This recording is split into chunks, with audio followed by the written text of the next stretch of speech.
अपने एक दिवसीय दौरे पर आज शनिवार को बक्सर पहुंचे डीआरएम प्रभात कुमार। उन्होंने अधिकारियों के साथ बैठक कर विकास कार्यों का लिया जायजा। इस दौरान पत्रकारों के सवाल के जवाब देते हुए उन्होंने कहा कि बक्सर रेलवे स्टेशन को आने वाले 5 साल में विश्व स्तरीय रेलवे स्टेशन बनाने हैं। वहीं स्टेशन पर अवैध दुकानें, टेम्पू के वजह से यात्रियों को खासी परेशानी होती है। इस मामले पर उन्होंने बताया कि सामाजिक जीवन में डिसिप्लिन फॉलो करने की जिम्मेदारी सिर्फ रेलवे की नहीं है, सभी नागरिकों को भी है। नागरिक को भी ठीक होना पड़ेगा। डीआरएम से पत्रकारों ने अवैध वसूली के आरोप में उन्होंने टेंडर होने की बात कही। बक्सर स्टेशन पर बड़ा प्रोजेक्ट बन रहा है, काम होने में समय लगेगा। बाद में वर्ल्ड क्लास का रेलवे स्टेशन बनेगा, जिसमें नई बिल्डिंग बनेगी, नया अप्रोच मिलेगा। पटना से लेकर के डीडीयू तक, दीनदयाल स्टेशन तक तीसरा रेलवे लाइन भी बनाने हैं। वहीं बक्सर में 3 प्लेटफॉर्म होने के बाद भी 2 और प्लेटफॉर्म बनाया जाएगा। डीआरएम से बक्सर और चौसा में हो रहे निर्माणाधीन आरओबी के बारे में जब उनसे सवाल किया गया तो बातों बातों में गोलमोल जवाब देते हुए उन्होंने राज्य सरकार को इसका जिम्मेदार ठहराया। उन्होंने बताया कि रेलवे अपना पूरा काम कर लिया है। इस बात को सभी को पता है कि किसके कारण यह निर्माण कार्य पूरा नहीं हो पा रहा है। नाम लेने की जरूरत नहीं है। हम तो चाहते हैं कि काम हो, लेकिन विकास के रफ्तार में ब्रेक लगने के कारण सबको पता है। वहीं उनसे सवाल किया गया कि बड़े अधिकारी निरीक्षण करने के लिए आते हैं तो साफ सफाई से लेकर के तमाम सुविधाएं सुचारू रूप से चलने लगता है। अधिकारियों के जाने के बाद फिर वहीं अनियमितताएं देखने को मिलती है, जैसे स्वचालित सीढ़ी बंद रहता है। साथ ही साफ सफाई से लेकर के अन्य मामलों को लेकर के डीआरएम ने बताया कि इसकी जिम्मेदारी सिर्फ रेलवे की नहीं है, यात्री तथा आम लोगों की भी सुधरने की जरूरत है। बक्सर स्टेशन को विश्व स्तर के स्टेशन बनाने की पूर्व में भी घोषणा की गई थी, जहां डीआरएम ने बताया कि आने वाले 5 सालों में आधुनिक तरीके से बक्सर रेलवे स्टेशन होगा, जहां पुराने भवन को हटाकर नया भवन का निर्माण किया जाएगा, ताकि रेलवे यात्री तथा कर्मचारी को हर तरह की सुविधा मिल सके। हालांकि देखने वाली बात है कि विश्वामित्र की तपोभूमि एवं राम की कर्म भूमि बक्सर को कब पर्यटन स्थल का दर्जा मिलता है, यह आने वाला वक्त ही बताएगा। हमारी खबरों को देखने के लिए फिलहाल हमारे YouTube को सब्सक्राइब करें। खबर पसंद आए तो एक लाइक जरूर करें, ताकि हम आपके आसपास की खबरों को और बेहतर ढंग से दिखा सकें। झलक दिखने के पहले तैयारी करनी पड़ती है। उसके पहले एजेंसी तैयार करनी पड़ती है। जो एजेंसी काम करेगी उसको ढूंढना पड़ता है, तो उसमें समय लगता है। उसमें ये बताइए कि सामाजिक जीवन में डिसिप्लिन फॉलो करने की जिम्मेदारी सिर्फ रेलवे की है या सभी नागरिक की है? सभी नागरिक की है। तो जब सभी नागरिक यहाँ के अगर डिसिप्लिन नहीं रहेंगे तो रेलवे कैसे उसको ठीक करेगी? उसको क्या रेलवे का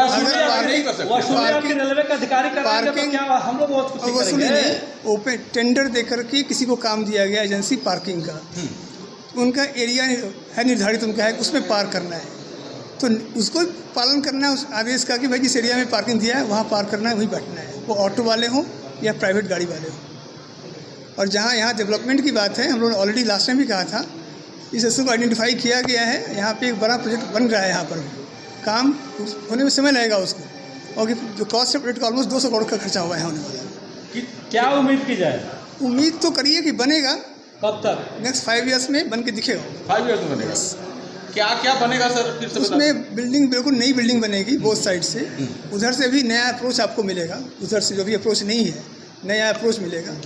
3rd लाइन जो बनना है बिटवीन पटना डीडीयू के बीच में, उसका स्पेस भी छोड़ा गया है, और हम कोशिश करेंगे कि बीच में प्लेटफॉर्म भी दिया जाए उस तरफ से, क्योंकि अभी 3 प्लेटफॉर्म यहाँ पे है, 2 प्लेटफॉर्म और दिया जाए उस तरफ। ये प्लानिंग हम लोग किया सर। प्रोजेक्ट पहले कंस्ट्रक्शन कर रहा था जो ऐसा, इसमें 2 एजेंसी इन्वॉल्व होती है। एक तो रेलवे पोर्शन में जो काम रेलवे करती है वो, और जो बाहर का पोर्शन है वो स्टेट गवर्नमेंट करती है। तो हमारे पोर्शन में आप देख रहे होंगे काम प्रगति पर है, काम चल रहा है। 2 चीज़ बन रहा है वहाँ पे, एक तो आरओबी बन रही है और एक बन रहा है फुटओवर ब्रिज बन रहा है, उसका भी काम चल रहा है। तो मैं कहता इस साल में 2023 में आपको देना चाहिए, दोनों काम होना चाहिए, एटलीस्ट रेलवे पोर्शन। अभी कोई हमें एश्योरेंस नहीं है कहीं से, हमने मंत्रालय को रेफ़र किया हुआ है। स्टॉपेज के लिए बहुत सी बात देखी जाती है वहाँ पे, तो जैसे आदेश मिलेंगे उसके वो आदेश जारी की जाएंगे डिवीज़न। अगर बक्सर तो तीर्थ स्थल भी है, विश्व की नगरी भी है यहाँ पे, और यहाँ तो ये डिसिप्लिन होनी ही चाहिए, उसकी तो हम लोग नहीं कह सकते जो न हो, यहाँ पे ऐसा होना नहीं चाहिए ऐसा यहाँ तो हम लोग कोशिश कर रहे हैं कि एसोसिएशन का जो अप्रोचेज है उसको ठीक किया जाए। जो अप्रोच की जो तरीके अभी ओनली 1 एंट्रेंस है, बढ़ा करके वेस्ट साइड में एंट्रेंस दिया जाए, वो सब लोग कोशिश कर रहे हैं करने का। लेकिन डिसिप्लिन तो अल्टीमेटली लोग को होना पड़ेगा, खुद ही पढ़े लिखे लोग हैं, शिक्षित लोग हैं, होना पड़ेगा। ऐसे है कि बाजार सजने की बात नहीं होनी चाहिए वहाँ पर। रेलवे प्रीमाइस में रेलवे के जो कंज्यूमर हैं, जो रेलवे के यूजर हैं, उनको ही आने जाने का परमिशन रहता है उनको। अगर कोई बाजार से जाते हैं तो उचित नहीं है, मैं बोलता हूँ स्वतंत्र अधिकारी को कि उसको रुकवाएंगे अगर बाजार से जाते हैं कोई। ये कोई सब्जी मार्केट नहीं है, ये सब्जी मार्केट नहीं है, बट प्लेटफॉर्म। बिल्कुल उम्मीद करिए कार्रवाई की, बिल्कुल उम्मीद करिए। ठीक। जो माल गोदाम रोड था उस समय बन गया था और बाकी अभी उसके बाद अभी भी जर्जर है। माल गोदाम का एक वर्क हमने लिया है रोड इम्प्रूवमेंट का, लेकिन है कि हम लोग यहाँ से माल गोदाम शिफ्ट करने की बात ही हो रही है, क्योंकि जब ये स्टेशन बनेगा 200 करोड़ खर्च होगा स्टेशन पे, तो जो प्रीमाइस बना रहे हैं उसमें हम गुड्स नहीं रख पाएंगे। हम लोग कोई सीमेंट खाली करके उसका डस्ट आएगा, वो समस्या होगी वहाँ। सर आप चौसा भी जा रहे हैं, चौसा का भी जो आरओबी है वो अधूरा है। आप लोग उस समय जितना जोर शोर से आप लोगों ने वादा किया था तो लोगों को लग रहा था कि अधूरा इसलिए है कि रेलवे का अधूरा नहीं है, रेलवे ने काम पूरा किया, ऑलमोस्ट कई साल हो गए हैं। बाकी काम जिनको करना है उनको अप्रोच करिए जवाब के लिए। आप अप्रोच करिए, आप पत्रकार हैं। किसको करना है? रेलवे को नहीं करना है, रेलवे को नहीं करना है। तो आखिर सर बता क्यों नहीं रहे किसको करना है? राज्य सरकार को करना है। आपको पता होगा, आपको पता होगा। नहीं लग रहा है कि उस पर आप सियासत कर रहे हैं आप लोग? सियासत के पेच में सर फंस गई है क्या? सियासत की बात मुझे नहीं पता है। विकास सबके लिए होती है, किसी एक के लिए नहीं होता है। अगर रोड बनेगा सभी यूज़ करते हैं उसका, किसी भी विचारधारा के लोग, तो सियासत का इशू नहीं है। क्या बताइए? कुछ स्पेशल ट्रेन चलाई गई हैं, उसका उपयोग करें लोग। और भी ट्रेन की अगर डिमांड होगी तो हम लोग कोशिश करेंगे बनाने की। जो स्पेशल ट्रेन चल रही है वो 12 घंटा 14 घंटा 24 घंटा विलम्ब से चल रही है, जिसके कारण सभी विलम्ब से नहीं सफर करने को चलती, मजबूर है। सभी विलम्ब से नहीं चलती हैं, क्योंकि अभी बहुत सारे काम भी हो रहे हैं रेलवे में, जिसके कारण गाड़ियाँ लेट आती हैं तो लेट जाती हैं। तो ये स्पेशल ट्रेन ही केवल लेट चल नहीं, ऐसा नहीं है। जो ट्रेन भी उस रूट में आती है जहाँ पे एनआई काम कर रहे हैं, कई सारे जहाँ डबलिंग के काम हो रहे हैं, बहुत सारे काम चलते रहते हैं रेलवे में, चल रहे हैं। मार्च में है, सभी काम को करने की का भी प्रायोरिटी है। ये तो आपको पता होगा इस सेक्शन में कितनी गाड़ी चल रही है, पता होगा आपको। और ट्रेन चलाने के लिए और भी काम करने की ज़रूरत है, जिसको हम लोग धीरे धीरे कर रहे हैं उसको। तो क्या उन यात्रियों को सुविधा मिलेंगी जो कुछ कर जा रहे हैं, आते हैं उसी तरह लैटरिन में बैठ कर आते हैं? ऑलरेडी आपकी सभी ट्रेन 24 को सी चल रही है, जितनी ट्रेन में कैपेसिटी थी 24 को उसकी चल रही है। तो रेलवे ने ऑलरेडी एक्सटेंड किया हुआ है कैपेसिटी।